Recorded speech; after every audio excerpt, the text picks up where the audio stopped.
পাকিস্তান ও আফগানিস্তানের সীমান্তবর্তী এলাকায় তীব্র সংঘর্ষে পাকিস্তানের 23 সেনা সদস্য প্রাণ হারিয়েছেন বলে জানিয়েছে দেশটির সেনাবাহিনী।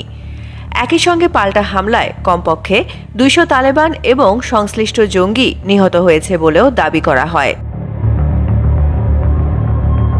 পাকিস্তানের সামরিক জনসংযোগ বিভাগ এক বিবৃতিতে জানায়, সীমান্ত নিরাপত্তা নিশ্চিত করতে চালানো অভিযানে জঙ্গিদের বড় ক্ষয়ক্ষতি হয়েছে। তবে ভিন্ন হিসাব দিচ্ছে আফগানিস্তানের তালেবান সরকার। তাদের দাবি, এই প্রতিশোধমূলক হামলায় পাকিস্তানের অন্তত 58 জন সেনা নিহত হয়েছে।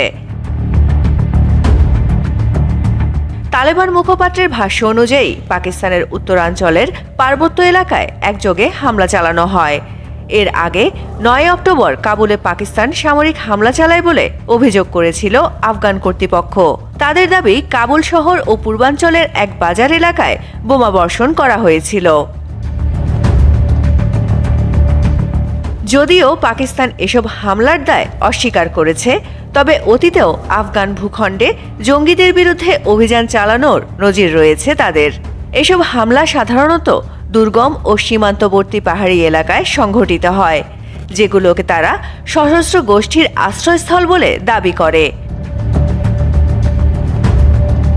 এদিকে পাকিস্তানের রাষ্ট্রীয় সংবাদ সংস্থার বরাতে জানানো হয়েছে, আফগান সীমান্তের ভেতরে থাকা 19টি চৌকি দখল করেছে পাকিস্তানি বাহিনী। এসব পোস্টে অবস্থানরত তালেবান যোদ্ধারা নিহত হয়েছে বা পালিয়ে গেছে বলে নিরাপত্তা সূত্রের দাবি।